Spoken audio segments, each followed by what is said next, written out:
you. I never miss a Charlie Kirk event because I love Charlie Kirk and I know Charlie Kirk very well. But I always forget what the walkout is like, and I feel like I'm gonna have a seizure. It's like free. Anyway, thank you so much for having me.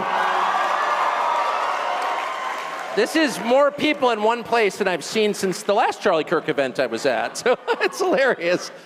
So I noticed everyone's been talking about Epstein tonight, and I want to kind of differ from the crowd a little bit in saying that I watched Ben Shapiro yesterday, and no, before you boo me, I thought he made a really solid point. He's like, it happened a long time ago.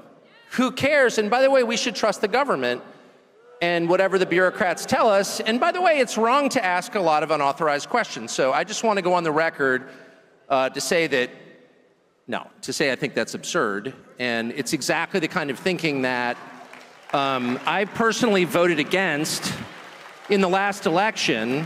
In the last election, I spent a lot of the month of October campaigning with and for the president. I voted for the president. I never vote for anybody generally. I know they're always telling you, you must vote or you can't have an opinion. Oh, shut up. I don't like to vote, but I did vote this time. And I don't like to vote because I don't believe in any of them. And this time I really felt like I know Trump well, I love Trump personally, and what we were looking at was just so awful and totalitarian and stupid. And it wasn't even the arguments that I disagreed with from the Kamala Harris. It's weird even to say her name now. Who was that exactly? It was like a bad dream. But it wasn't even so much the arguments I disagreed with, though I definitely disagreed with the arguments. It was the style of argument that drove me completely bonkers, summarized most crisply by shut up racist.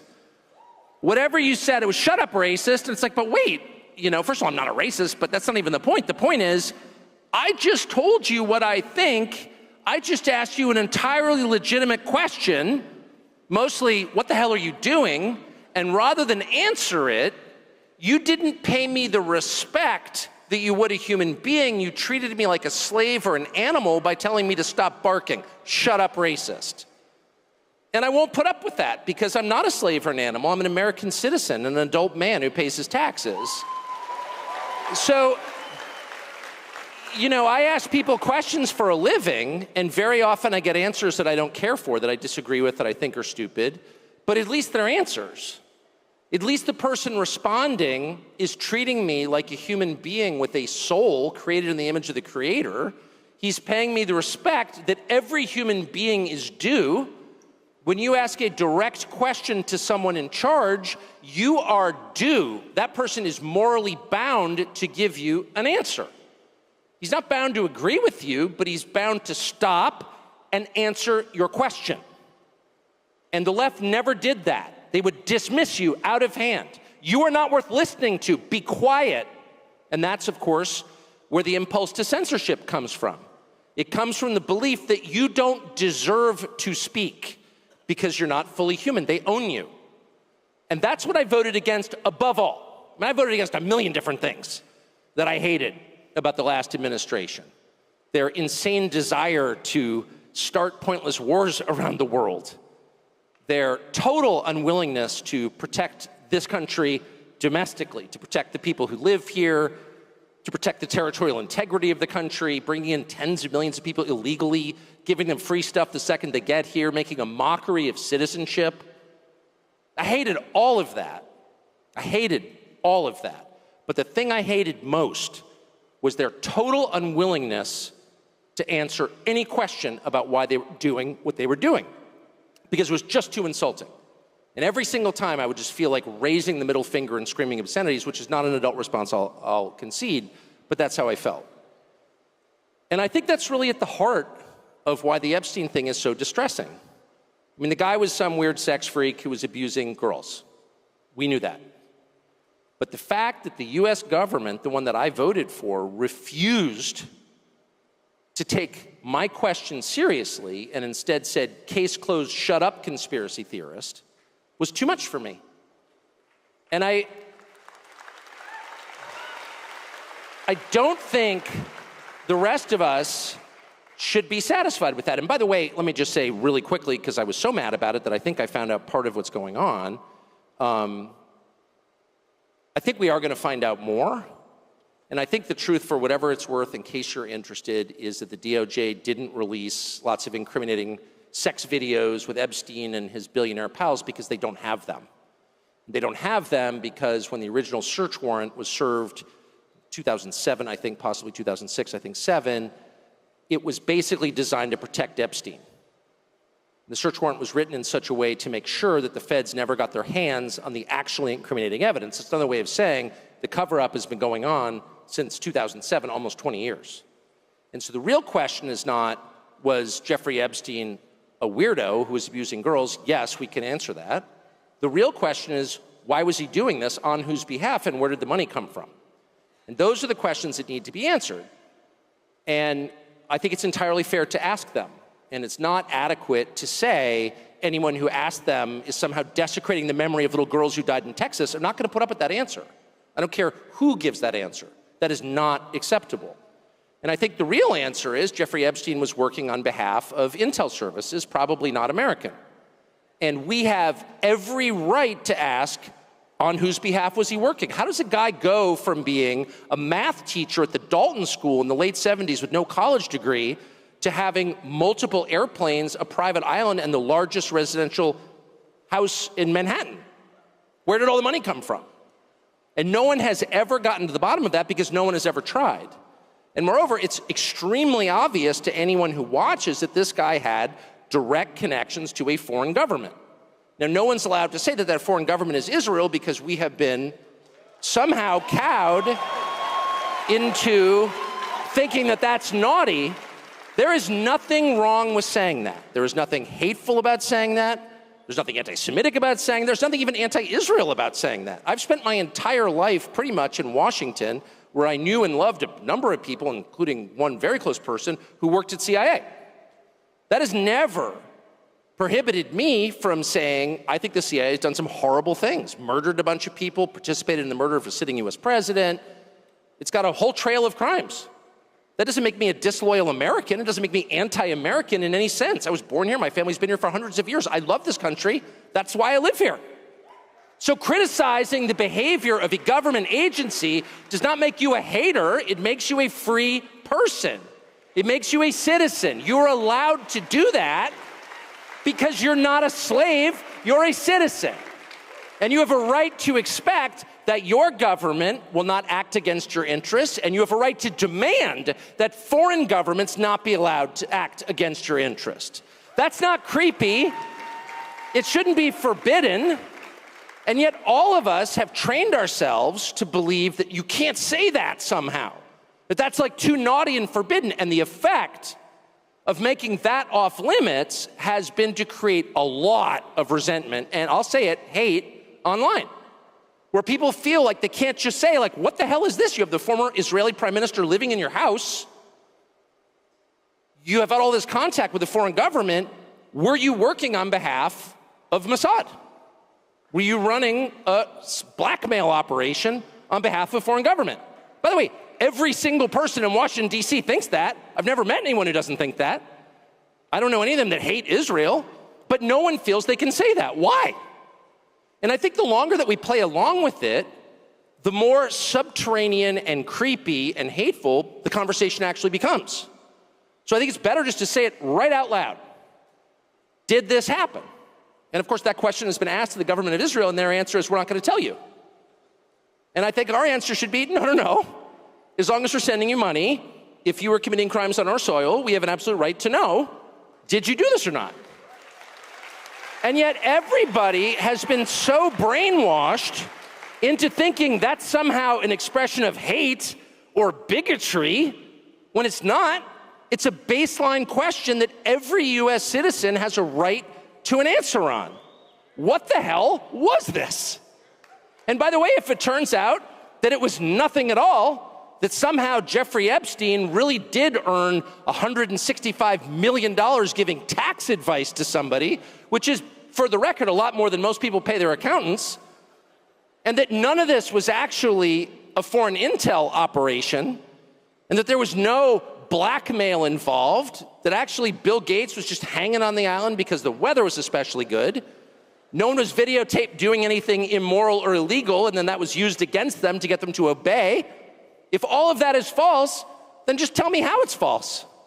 But don't call me a lunatic. And when Fox News runs a piece, as they did yesterday by Hugh Hewitt, saying that anybody who's got even more questions about Epstein is some kind of nutcase with an unhappy personal life, who's spending too much time on Twitter in the fervid fever swamps of conspiracies, up yours, buddy. Then why don't you answer the question then?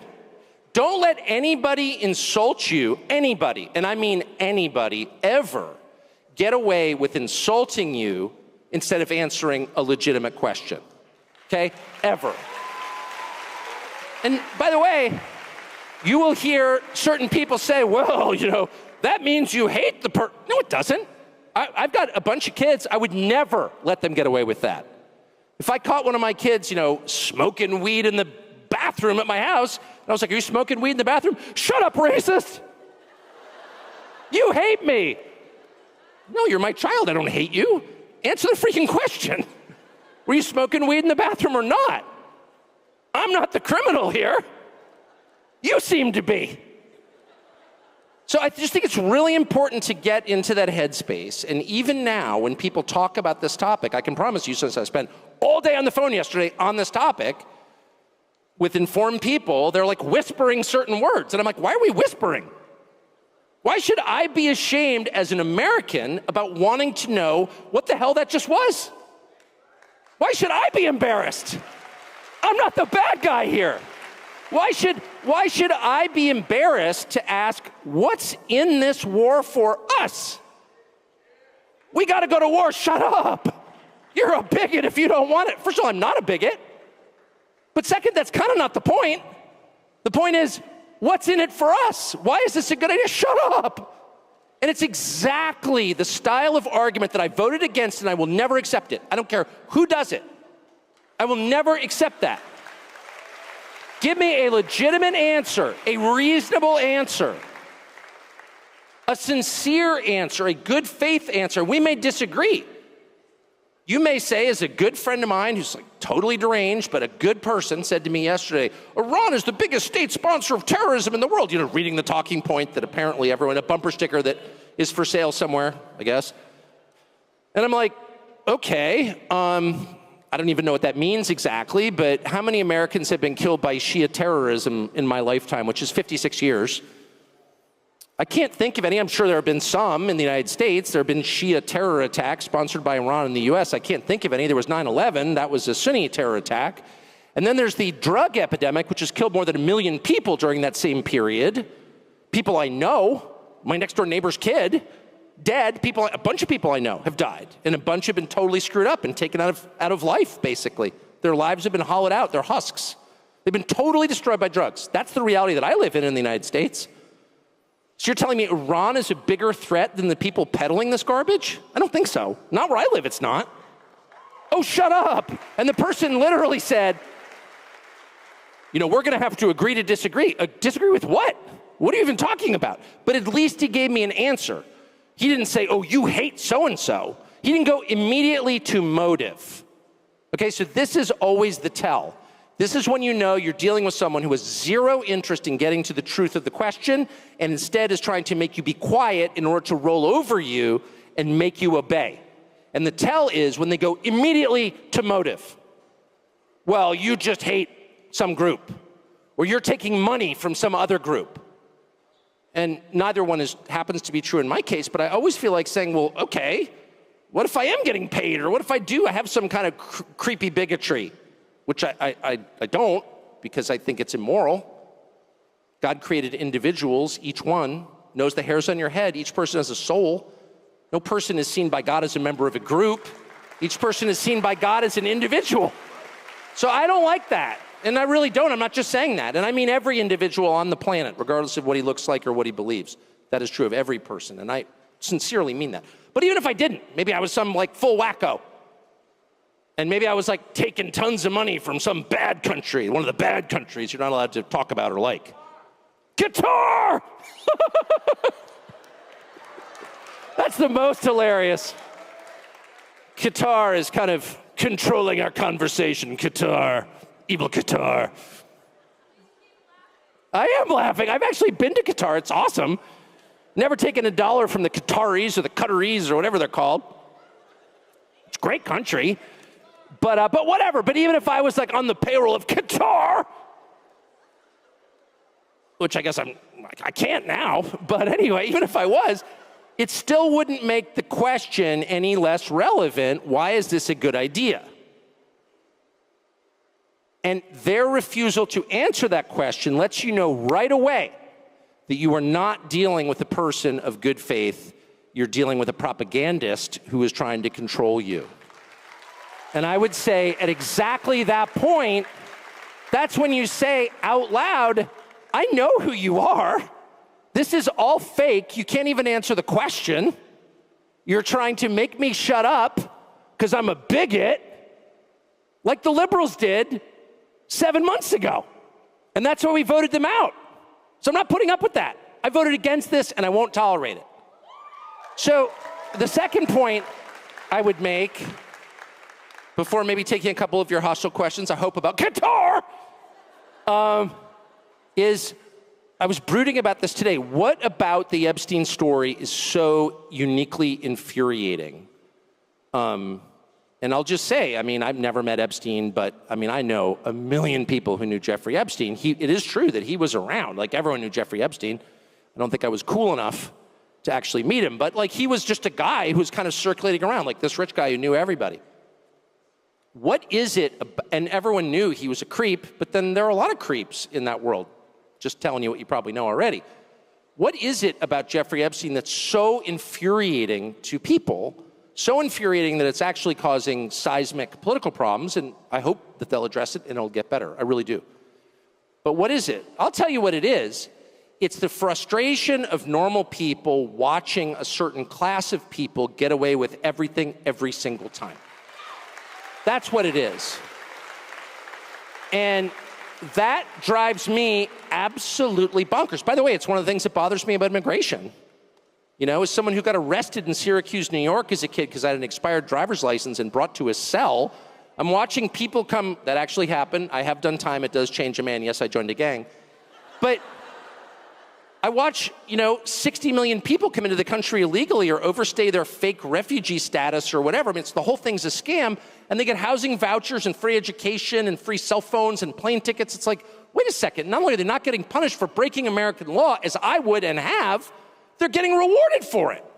The unfairness of it drives you crazy. And it's particularly galling in the case of Jeffrey Epstein and the whole constellation of people around Jeffrey Epstein, all of whom seem to be getting away with scams. And how do you know they're getting away with scams? I'll tell you how, because they're useless and they're rich.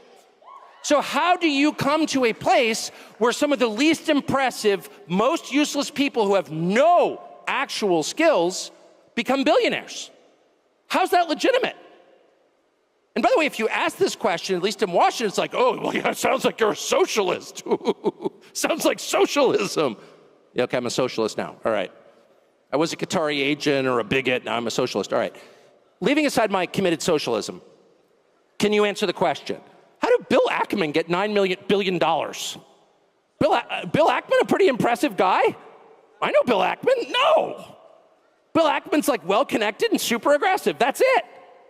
And I think, well-connected, super aggressive people deserve a fair living like everybody else. But if you're accruing $9 million just because you're willing to do anything, I don't know why we have to pretend that's good. How did Epstein get 4 Gulf Streams? How did he get an island, a massive ranch in New Mexico, the biggest house in New York? Like, what is that? Like, at some point, the basic economics really matter. And they matter because, not that it's bad that rich people are getting richer, it's bad that everyone else is getting poorer. And it's especially bad that young people can't afford homes. Let me just put a very precise point on this. If you want a measure of how your economy is doing, I personally favor eliminating GDP as a measure. I don't even know what that is. It's clearly not relevant. They tell me Japan has a stagnant GDP. Have you been to Tokyo? It's the single most radicalizing experience you'll ever have because it's just so nice. You lost the war? Really? Can we lose a war and wind up like this? GDP. No. I don't know what even that is. the total economic activity. Oh, no. My measure is really simple. I got a bunch of kids. Can they afford houses with full-time jobs at like 27, 28? And the answer is no way. And the answer is that 35-year-olds with really good jobs can't afford a house unless they stretch and go deep into debt. And I just think that's a total disaster. That's a complete disaster. Why? 2 reasons. One, if people don't own things, they don't feel ownership of the country they're in. And the country gets super volatile because people feel like they've got nothing to lose. When you have a lawn, trust me, you're thinking long term. Second, it's really hard to have a family without a house. It is. It's like super fun to live in an apartment if, there's like a bar downstairs, you're in a cool neighborhood. I'm in East Village, it's so cool. Try to have 3 kids. You're not gonna have 3 kids there, you can't. Nobody wants to raise their kids in that neighborhood. Nobody wants to raise their kids in an apartment. People do it because they have to. Nobody wants to. People want a little house, not some McMansion, just a little normal house. That is the actual American dream. And that is what is totally unattainable for young people. And so the only young people in general that you will ever meet who have houses are young people whose parents help them. And God bless their parents. That's a perfectly great thing to do for your kids. But most people's parents can't afford to do that because they're already in debt from their pointless college degree. So that is a national emergency. And I know that there are certain cable channels that are spending all this time talking about, they're about to elect a socialist in New York City, which obviously I'm opposed to it. He's not even a real socialist. He's like a trainee vax, rich kid liberal guy. Mom Donnie. He's a fake leftist, but whatever.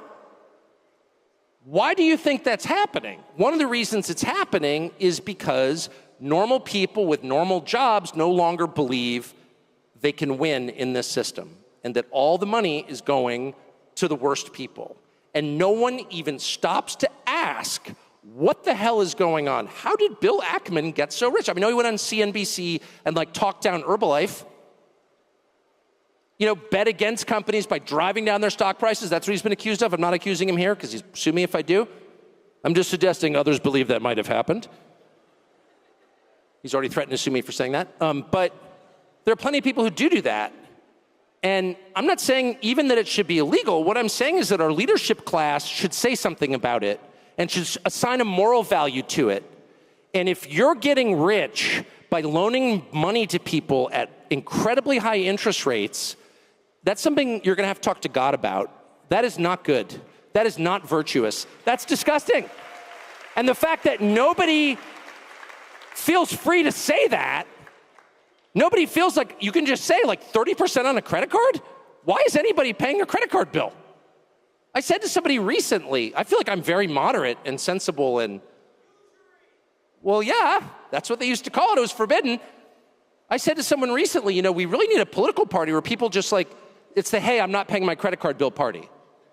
And let's just bring down Citibank. Just not permanently, maybe permanently. But credit card debt is the single biggest cause of human suffering that I'm aware of in the United States. It's not Iran. Iran's not doing that. Oh, you, a tool of the Ayatollah. No, I'm actually Episcopalian, not Shiite. Not a tool of the Ayatollah. I'm just very committed to observing physical reality and drawing my conclusions from that. I'm what we call a physicalist. I believe in the things right in front of me, the things I can touch and smell. And the people I can touch and smell are suffering not from Iran, not from Qatar. They're suffering from their credit cards and their inability of their kids to buy a house. Yeah. I don't think Dan Crenshaw is sold on this. Dan Crenshaw believes our threats are in other countries. Okay, they may be, but how are they bigger than credit card interest? So I suggest to this person, who's a really good guy, I was like, hey, why don't we start, I'm not gonna pay my credit card bill party, or I'm not gonna pay my mortgage. Because they always say, if the very rich, if you borrow enough from a bank, you're kind of in charge of the bank because they need you to pay them back, so they're totally happy to negotiate terms with you. But if you borrow a little bit from the bank, they'll just take your house away. So what if people got together and just decided, wait a second, 30% interest is a lot, especially since they're pushing credit cards on kids like crack. And I know that conservatives are always like, well, it's your fault if you don't pay back the credit card. Yeah, okay, it's my fault, but maybe it's a little bit their fault too. They're pushing this crap on kids. So I say to this guy, Maybe just people get together, not like everybody, but just a couple million people are not going to pay our credit cards and just like bring the bank to its knees, and the CEO weeps on television, they readjust it down a little bit. And he goes, oh, no, that's radical. That's too radical. And I'm like, I don't think I'm very radical. I think I'm like very moderate, super moderate. I hate change. My parents got divorced. I hate change. I like things to be exactly the same every day. I'm not radical. What I am is very worried that if we don't do something really soon, we're going to wind up like New York City. That there's going to be actual radicalism. And that radicalism will take very unhelpful forms. And you're going to see race and ethnic hatred that's real. And that you're going to see people behaving in hard-to-control ways. If you deny people what they actually want long enough, and instead substitute things that you claim they should want, like bombing Iran. You know, I mean, I'm not for Iran, where you spend all day telling me that it's so important that, you know, boys not playing girls' soccer teams or whatever. I agree. I hate the tranny stuff passionately. I think you should keep the boys off girls' soccer teams. But I don't know. It kind of feels like you're feeding me appetizers. At some point, I want to look around and see a better country. I want to see a country I recognize. I don't want to see people sleeping on the sidewalk. I don't want to see people ODing on drugs. I want to know where those drugs coming from. Why can't you stop it? You've got the U.S. military. Don't you have SEAL Team 6? Like, what are they doing today?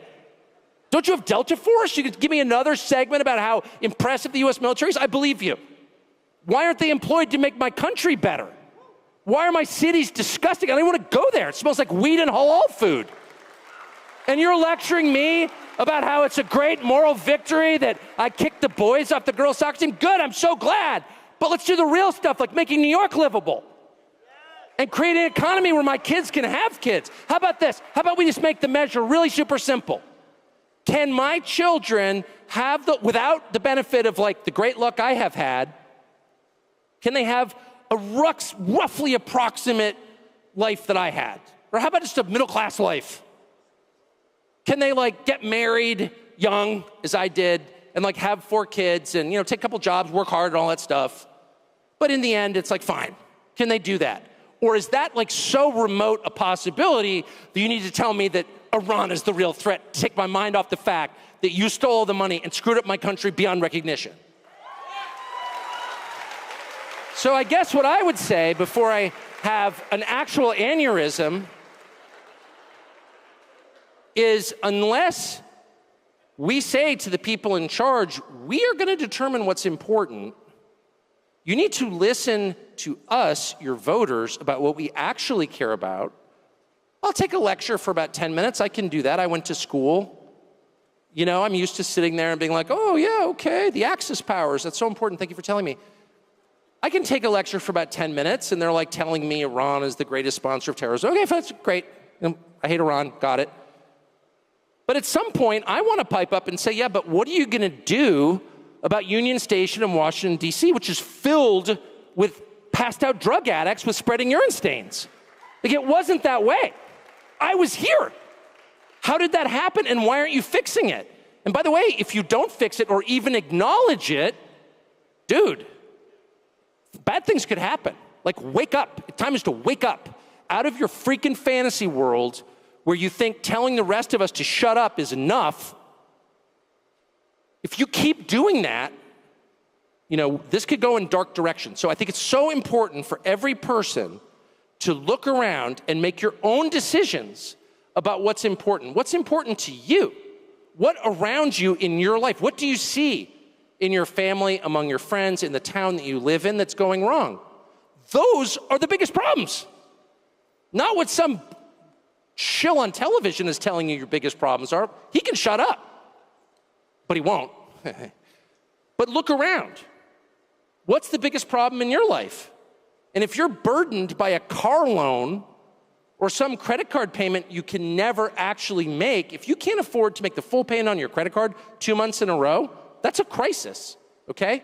That's a crisis. If you're in the hole to DraftKings to a point where you can't pay, no, I'm serious. These are huge problems, and most of them are money related. And if they're not solved, you're not getting married, and you're not having children, and you're not going to have a happy, fulfilling life, period. And they tell you, oh, it's all about values. Yeah, okay, values. You can't afford a house? I don't care what your values are like. You're not having 4 kids in an apartment. So you need to be heard on that. And anyone who tells you, oh, shut up, racist, hoist the middle finger and tell them, keep talking to me that way, pal, and we'll punish you. Anyway, sorry, excuse me. Do we have any hostile questions about Qatar? Yes. Well, that's so nice. Tell your mom I love her. Okay, your mom does too. Any questions? Yes, sir. What do I think about amnesty for farm workers? I think it's the most grotesque thing I've ever heard. Are you joking? Amnesty for farm workers?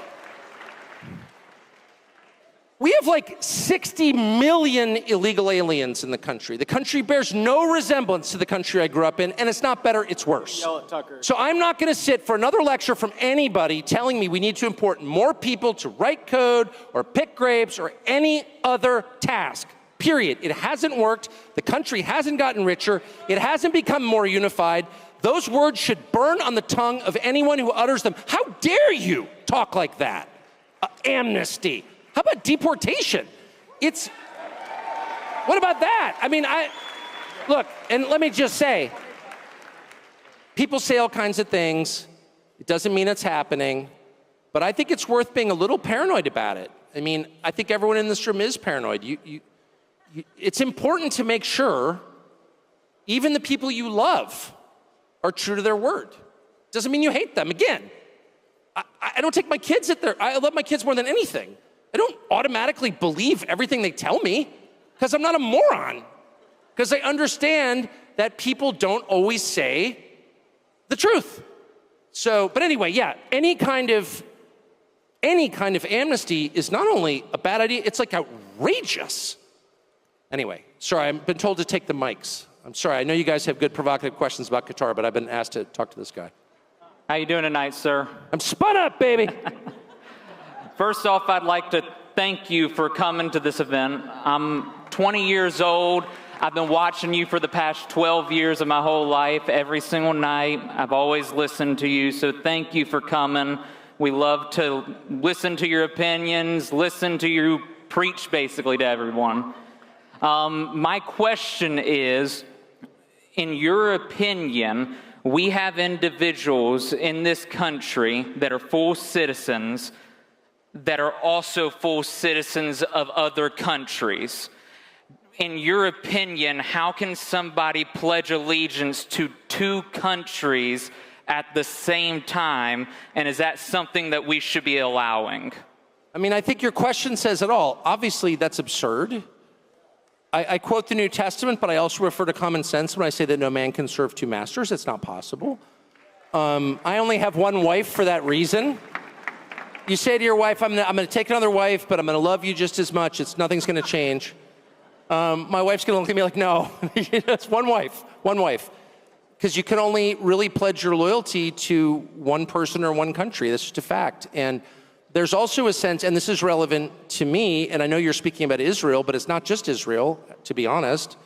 I think it's a huge problem. I think anybody, by the way, who serves in a foreign military should lose his citizenship immediately. There are a lot of Americans who've served in the IDF, they should lose their citizenship. There's a lot of Americans who've served in Ukraine, and they should lose their citizenship. You can't fight for another country and remain an American, period. Obviously, I mean, it's like not even, it's so funny how all of us have been cowed into being like, oh, that's hate speech. No, it's not. You don't hear hate in my voice because there isn't any. It's just an obvious recognition of the truth. But there's a more insidious thing, and I say it's not just Israel. I'm not just trying to like give myself cover. I'm being honest. There are a ton of countries that offer citizenship, actually, some of which I love. I have been offered citizenship in a couple different countries that I really like, and I thought about it. And then I thought, no, there's something about being lashed to the mast. Like, everyone can see that America's in trouble, the demographic trends are really bad, and the country's decaying, its cities are falling apart. So you're like, oh, wow, maybe I should flee. And then I'm like, my ancestors are from here. My parents are buried right across from my kitchen. I'm staying here. And the second you make that decision in your head, like, I don't care what happens to America, I will be here. it totally changes your attitude. You're like, I don't even care, it's my country. And they've been here for so long and fought in all of these wars. My ancestors, and I'm sure yours, would be totally shocked by some of the conversations. Foreign flags in the Congress? Are you joking? Get out. And so, no, once you decide you're all in on your country, it really changes the way you approach everything. And by the way, it should be the baseline requirement. You shouldn't be allowed to serve in government if you're not a US citizen or you're a dual citizen. Are you joking? Of course not. And I would love to know what the justification is. And of course, there isn't one, which is why they're allowed to just write you off as some sort of like freak, some internet freak, hater, Nazi, whatever. No, I'm not. Just an American who loves my country, and I think it's fair to demand that the people running my country love it every bit as much as I do.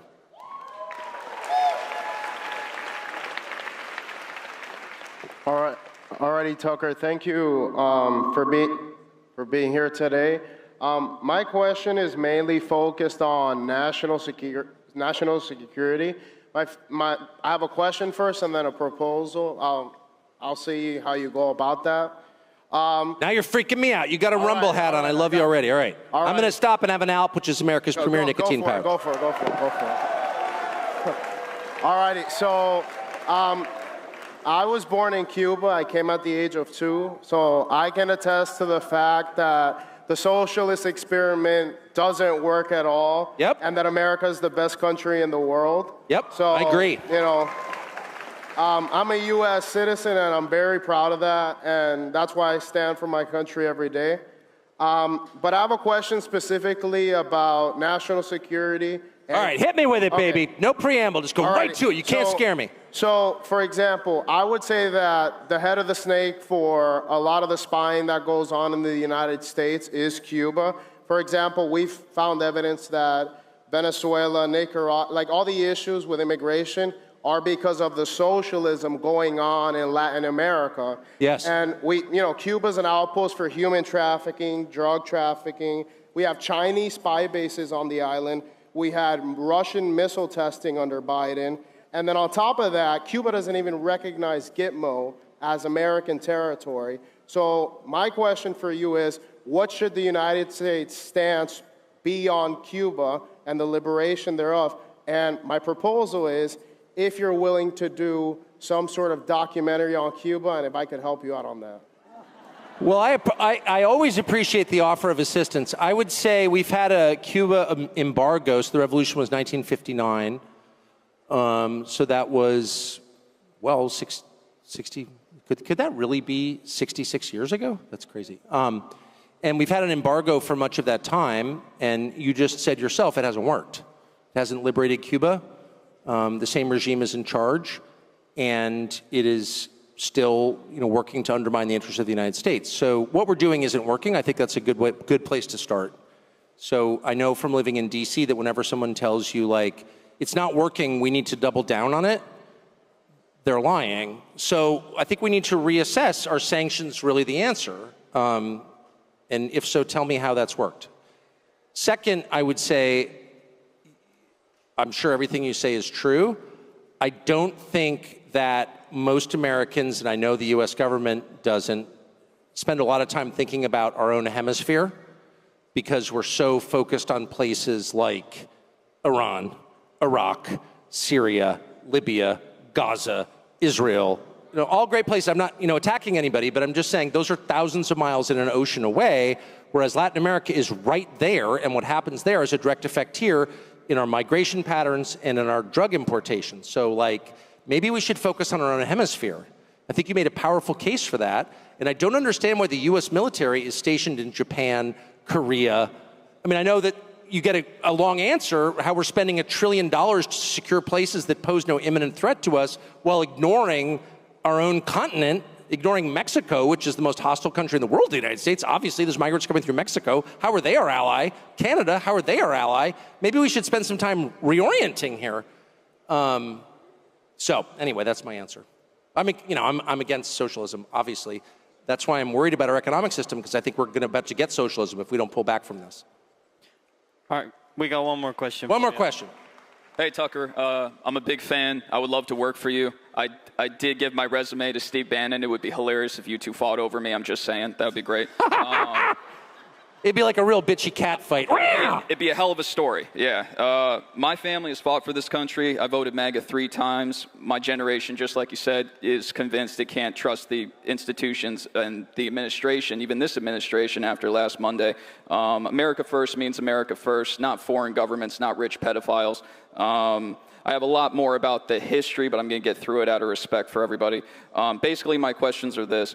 How does anybody possibly expect us to have any trust in our government, pay taxes, accept draft orders if these elites are not held accountable, right? And how am I anti-Semitic? My great-grandfather killed Nazis, and I brag about it. My mother's doctor was a Holocaust survivor, and everyone calls Trump a Nazi. My family in Chicago and my family in Ireland, which are both liberal hellholes, right? And it's pretty convenient that if he did criticize Israel, everyone could just say, look, I told you so, but that's not the point. Anyways, and finally, and how am I anti-Semitic when all my sources are Jewish, Israeli publications, and Holocaust survivors? And finally, and by far the most important, why can I burn an American flag in my country, but I get a mark by my name if I burn Israel's? Like, how? I think that's an entirely fair question. It's totally outrageous. You got 65 million people here illegally, according to the administration, and the only ones who are deported are ones who criticize a foreign country. I don't understand it. It's driving people insane, actually, and it's making people angry in a bad way. And I go on, X, and I see stuff. It's like, I don't even want that in my head. I don't want that. I don't want to marinate in that. I'm a happy person. I have a great life. I love this country. I love my dogs. I love my children. I love my wife. And you go online, and people are so mad. I mean, I've never seen anything like the rage online. And I get it. I get it. That's the worst part. I get it. People go crazy after a while if you totally ignore their concerns, if you call them names rather than answering their questions. I really think we need to agree, and this would include the Department of Justice, which is running around, it's got task forces attacking people. It's like, stop. What matters in this country is not what religion, ethnicity, race you are, it's whether or not you're a U.S. citizen. Citizenship has to be the thing that holds us together as a country. We're all Americans. And this continuation of identity politics is the most destructive thing we can do. We are all the same under the law. There is nobody, rich, poor, no matter what your religion, what your color, who's held to a different legal standard, period. That has to be the rule, or else this country will fall apart into warring tribes. My email is ryanscottcasey@gmail.com if I could send you my cover letter. I really Ryan Scott Casey, ladies and gentlemen, thank you. Thank you.